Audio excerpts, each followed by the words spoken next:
and they are not to blame. Bob Filner is to blame, and he needs to resign. And angry Donna Fry repeating her calls for Mayor Bob Filner's resignation in a news conference packed with stunning accusations against him. The mayor still says he's not stepping down. I'm Dwayne Brown. The latest on the controversy tonight on KPBS Evening Edition. I'm Peggy Pico. Also ahead, we hear from the mayor's former fiancée about her request for his resignation. And a legal expert weighs in on the impact of sexual harassment to victims and employers. Other stories coming up tonight, another setback for supporters of Proposition 8, and a local congressman wants answers about the grounding of military flights at the Miramar Air Show. And a San Diego councilman wants answers about mello-roos taxes in his district, who's paying too much and who's not paying enough. KPBS Evening Edition starts now.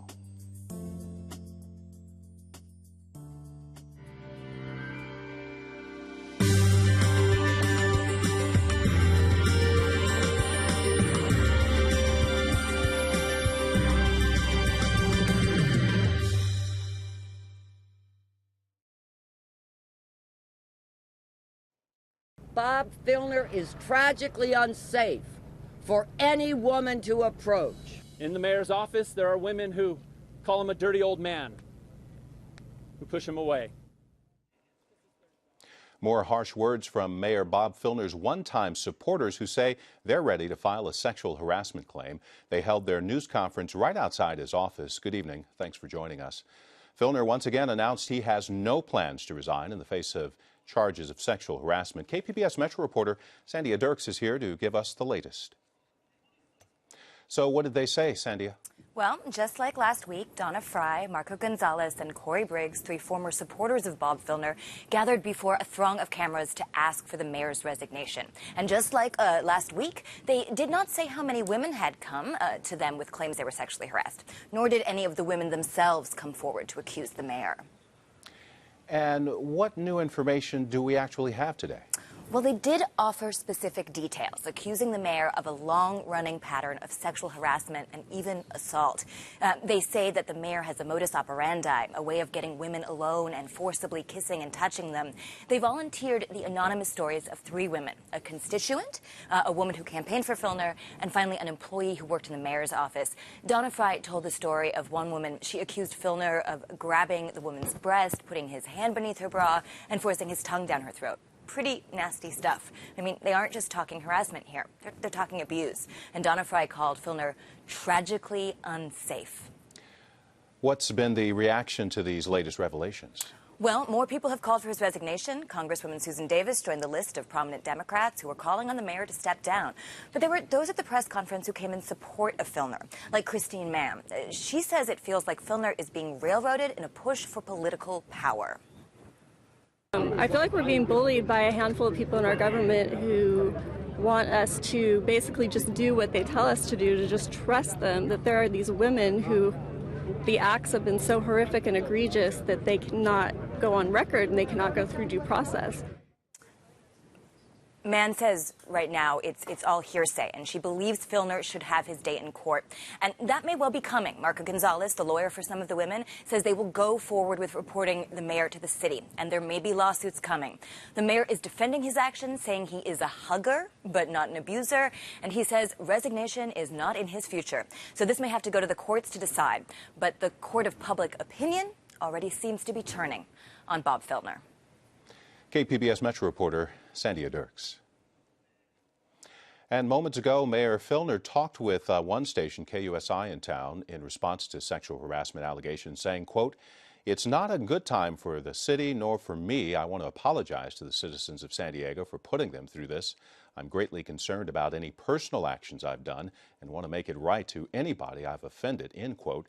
He added the city will continue to be governed at a very high and effective level regarding the allegations. He said, quote again, "It concerns me greatly that anybody would make a charge like that against me. I want to make sure that anything I've done in an offensive manner I can make right in some way," end quote. The mayor insisted he'll survive the scandal and will, once again, quote, "be vindicated in the end." Joining a growing list of people asking the mayor to step down is his former fiancée. Peggy Pico has the latest. On Sunday, the mayor's former fiancée, Bronwyn Ingram, said she saw Bob Filner send sexually explicit messages to other women and since then urged him to resign. She spoke first with KPBS investigative reporter Amitha Sharma about the breakup and the request. And Amitha, remind us of the timeline of events that led Bronwyn to calling off their marriage. Well, Bronwyn Ingram had been dating Mayor Filner for about 4 years, and she says that recently she had noticed a severe deterioration in the mayor's ability to deal with anyone in a civil manner. She said during a recent trip to Paris that the mayor screamed at her without any provocation, among other disrespectful and inappropriate acts, she said. And he screamed at her publicly. Screamed at her in public. And she said that he began to text sexually explicit messages to other women and actually arrange dates with them in her presence. So she said she was basically left without any choice but to break up with him. Well, I know she didn't call for the mayor's resignation until Sunday, till she was talking to you, and she read a statement to you over the phone. Let's listen to that. You know, as someone who shares Bob's vision and our shared vision about the city, it's really painful for me to say it, but at this point, when someone is embroiled in so many controversies, you can't do the job of running the city. This mayor's office is paralyzed now, engaging just in survival mode and defensive posturing. The work of the people and for the people has ceased, and that's why I'm urging Bob to put the best interests of the people of San Diego first and submit his resignation. Now, it's clear that she did not take these, accusations lightly whatsoever, or this call for resignation. Did she say that she knew about anything having to do with the sexual harassment allegations? Bronwyn maintains that she had no direct knowledge about the sexual harassment allegations. She did say, though, that she had heard rumors here and there that the mayor was engaging in sexual relationships with other women, but she said she simply, on her own, living in Los Angeles, was not able to confirm those rumors.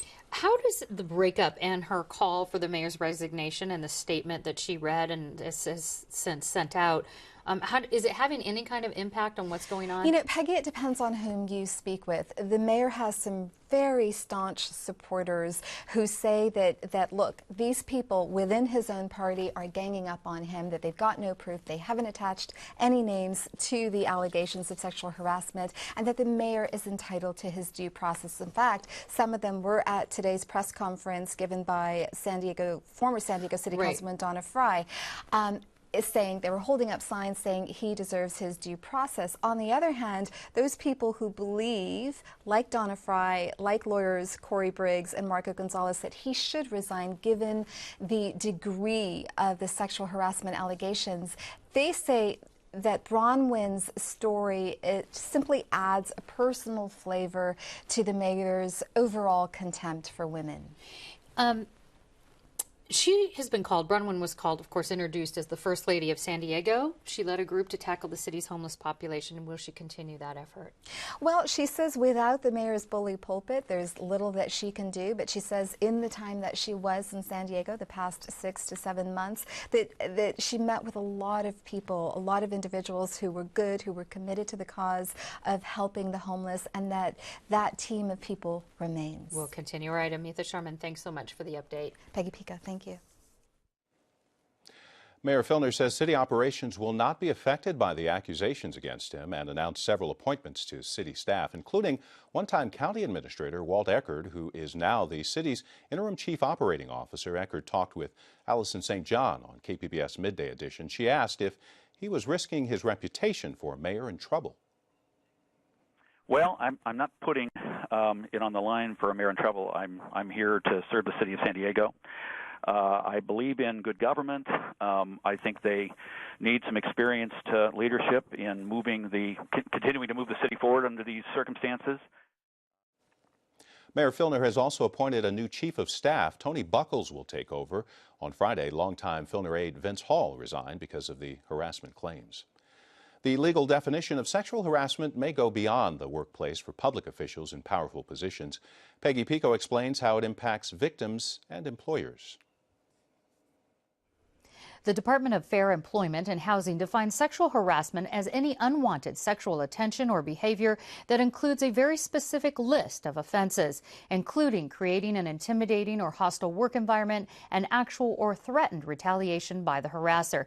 Here with more on how harassment impacts the victim and the employer is employment law attorney Patty Perez. And Patty, welcome. Thank you. So tell us a bit more about the specific forms of harassment that are defined by the FEHA.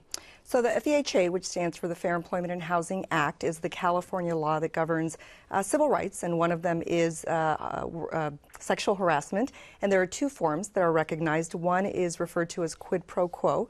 It's a Latin term that means this for that, and it is the type of sexual harassment that most people think about. It's if you go out on a date with me, if there's some sexual favor, something good will happen, and if you don't, something bad will happen.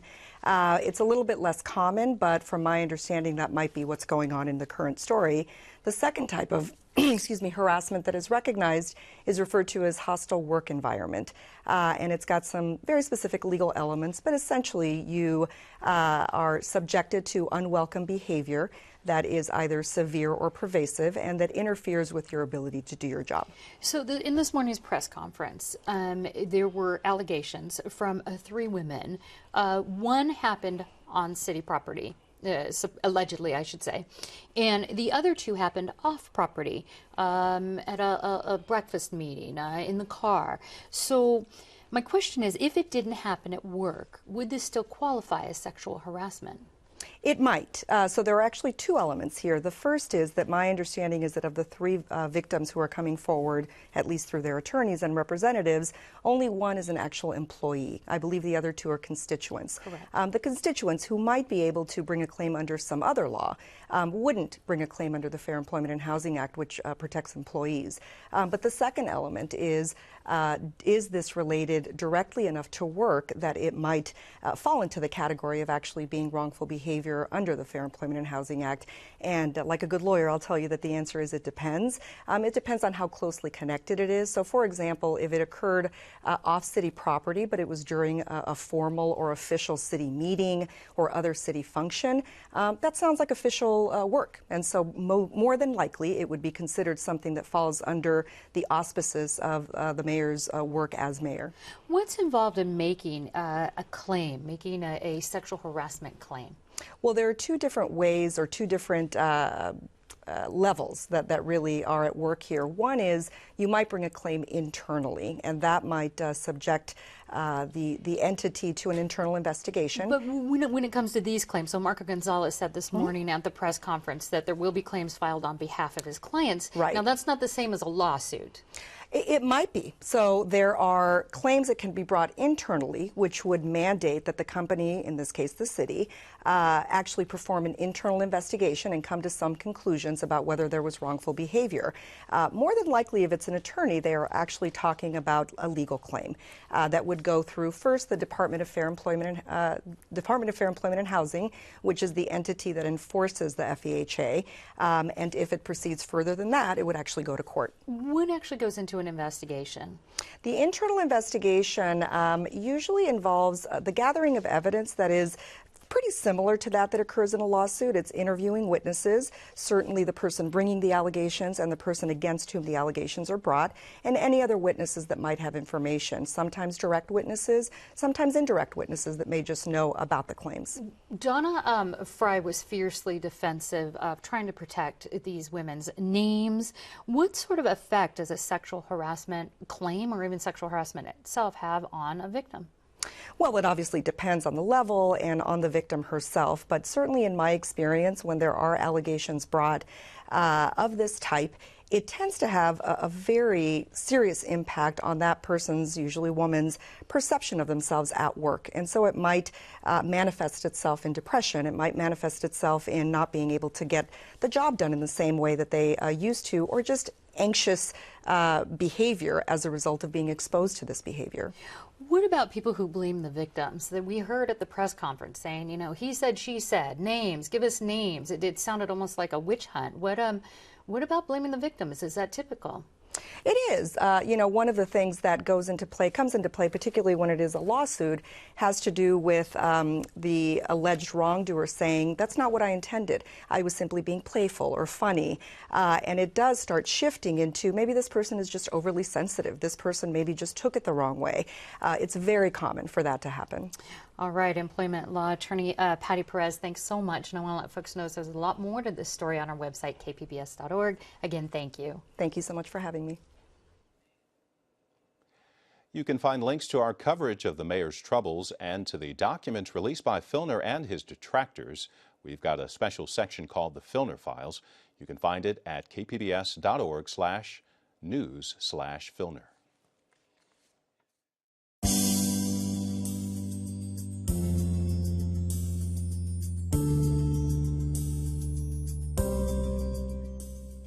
California Supreme Court will not order the state to stop issuing marriage licenses to same-sex couples. The court denied a request today from backers of Proposition 8 for an emergency order to keep enforcing the ban on same-sex marriages. But the justices aren't done. They must consider whether the ruling declaring Prop 8 unconstitutional applies to all of the state or only the 2 counties where the plaintiffs live. Congressman Duncan Hunter wants to see the numbers the Pentagon used when it called off flight demonstrations at the Miramar Air Show. In a letter to the Defense Secretary, Chuck Hagel, Hunter notes the air show costs are reportedly covered, and he asks for an accounting of the costs and profits. Military air shows were canceled last week across the country because of federal budget cuts.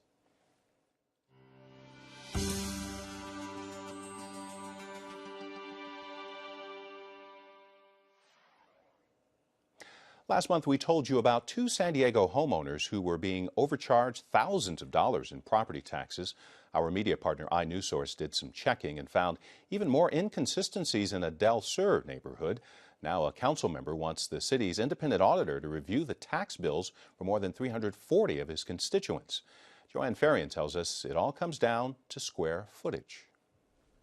Del Sur is an upscale new development in the northeastern section of the city of San Diego. Its homeowners pay an extra property tax called mello-roos. It's a special tax that many neighborhoods built in the last 15 or 20 years pay to offset the cost of roads, sewers, and schools. Some of these homeowners used our iNewsSource tax map to see how much in mello-roos they were paying. Some had questions about why they were paying more than their neighbors. We followed up and discovered 2 homeowners were overcharged, one paying $2,000 too much in mello-roos every year, the other $6,000 too much. They were being taxed as if their homes were larger than they were. The city acknowledged its mistake, and the homeowners are expected to get refunds with interest. But there are a total of 344 homes in this neighborhood, all paying mello-roos. The city said it would check everyone's bill, and it did. And so did we. Here's what we found. Out of 344 homes, iNewsSource found 28 inconsistencies in tax bills. 12 properties appear to be overcharged, 16 undercharged. The inconsistencies ranged from $86 a year too little to $6,200 too much. The city department, which oversees mello-roos taxes, did its own review and found 9 errors. 3 homeowners paying too much and 6 not paying enough. So how does this happen? The mello-roos bill is based on the size of the house. iNewsSource obtained the square footage of each of the 344 properties from county records and matched them to tax bills, whereas the city uses the square footage from the building permits. So which one is right? The county record, the building permit, or neither? It's a question Councilmember Mark Kersey wants an independent auditor to decide. My office has called for the city auditor to do an audit of this CFD program and make sure that what we're charging people is in fact what we should be charging. I think from a taxpayer perspective, we need to make sure that what we're doing here is fair and that the bill that people are getting is accurate. I think taxpayers deserve nothing less than that. You can find out whether you pay mello-roos taxes by going to our interactive map at kpbs.org/taxes. iNews Source reporter Kelly Pace contributed to this report. You can find out if you pay mello-roos taxes by checking out our map at kpbs.org/taxes. We have another installment tonight from our new Second Opinion series. Each week we'll take one of your questions about the Affordable Care Act. Joining us from the News Center is our Speak City Heights reporter, Megan Burks. So, Megan, who's asking our question this week? Well, Becky Mendia is 60 years old and lives with her daughter in City Heights. She hasn't had health insurance since losing a job 5 years ago, so she's been paying out-of-pocket at low-cost clinics. But she's also turned to home remedies to stay well. She has this daily regimen of cinnamon, honey, and coconut oil for a cough because she's a former smoker, and she reads a lot about alternative medicine. Here's her question. Okay, so I guess my question is, how will Obamacare help with alternative medicine? And what did you find out? Well, Becky is asking about acupuncture and chiropractic services here. Under the Affordable Care Act, all new health plans must provide a minimum level of care called essential benefits. Chiropractic services and massage therapy are not considered essential, but acupuncture is if it's used for pain management, and this applies to Medi-Cal patients as well. The folks at Covered California, the state's health insurance exchange, say the copay for an acupuncture session would be around $30. Now, you said she hasn't had health insurance for a while. Can she still access one of these plans? Yeah, Becky qualifies for Medi-Cal because she makes less than $16,000 a year. That's the cutoff for individuals. The cutoff for a family of four is a little more than $32,000 a year. If you have a question about your eligibility or wonder how the Affordable Care Act will impact your care, ask it at kpbs.org/source, and we might answer it on the air. Speak City Heights reporter Megan Burks. I'm Ray Suarez. On the next News Hour, U.S. clothing makers agree on a new plan for improving safety at factories in Bangladesh. That's Monday on the PBS News Hour.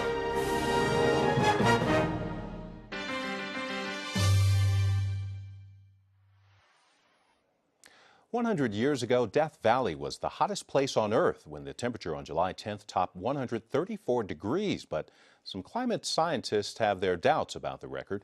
KPBS science and technology reporter David Wagner went to Death Valley's Furnace Creek to find out why. On a summer day in Death Valley, 121 degrees Fahrenheit is nothing out of the ordinary. But the heat is still pretty unbearable for Alicia Chab, visiting from Lincoln, Nebraska. Your feet start to burn if you're not wearing because I have flip-flops on and my feet feel like they're gonna fry. If 121 is the point at which feet start to fry, imagine what 134 must feel like. That's reportedly how hot it got here a century ago. At least, that's what the record books say. I would assume most people who are meteorologically oriented would not believe this record. That's Christopher Burt, and he's an authority on extreme heat. Last week, Burt joined a group of meteorology wonks in Furnace Creek to mark this unusual anniversary. In a way, he's the guy who made the gathering possible. That's because he helped to get the previous all-time heat record, held by a small Libyan town called Al-Azizia, thrown out, bestowing Death Valley with the honor of world's hottest place ever. I thought, well, within the weather community, of course, it would be news, but I would never have thought that a lot of, there'd be people walking around with T-shirts saying 134, July 10th. You can clearly see that the park prides itself on this centennial. But Burt and many of his peers think the commemorative T-shirts being sold at the visitor center are probably not accurate. In fact, a few of the more obsessive weather watchers out there told Burt he was betraying them just by showing up. They thought by attending this, I was somehow confirming the record, or participating in propagating this myth of this 134 degrees. Which couldn't be further from the truth, because I'm frankly a skeptic of it myself to some degree. For Burt, one red flag about this record is that Death Valley has never even come close to matching 134 degrees since 1913. It hasn't even breached 130. Even to the Death Valley record, it's very anomalous. And the Death Valley weather station was alone in reporting such fiery temperatures that day. Nearby places were hot, but not that hot. It was only 112 in Las Vegas, 115 in Blythe. And what should we make of reports saying it was windy that day? That's a condition usually associated with cooler temperatures. Bert ultimately suspects something might have been wrong with the thermometer. Then why not overturn the Death Valley record, just like Bert and his colleagues did for Al-Azizia? As I found out with the Azizia evaluation, it's very, very difficult to overturn these old records. They're innocent until proven guilty. So for now, the Death Valley record stands. Last month, Death Valley set a new record for the hottest ever June temperature. The mercury peaked at 129.2 degrees Fahrenheit, which means Death Valley's most recent heat wave could have set a June record and broken all-time figures. One could argue this is the hottest reliably measured temperature on Earth at this point. So even if the 134-degree high were discredited, along with a bunch of other old records, Death Valley would still remain the all-time heat champion. The park wouldn't have to worry about a decline in tourism, but they might have to make new t-shirts. David Wagner, KPBS News. No Death Valley heat for us ahead here in San Diego. Coastal temperatures will be mostly in the mid-70s for the next few days. For the inland valleys, look for mid-80s, partly cloudy. There could be some thunderstorms in the mountains later this week, and also for the desert, where temperatures will be above 100 degrees.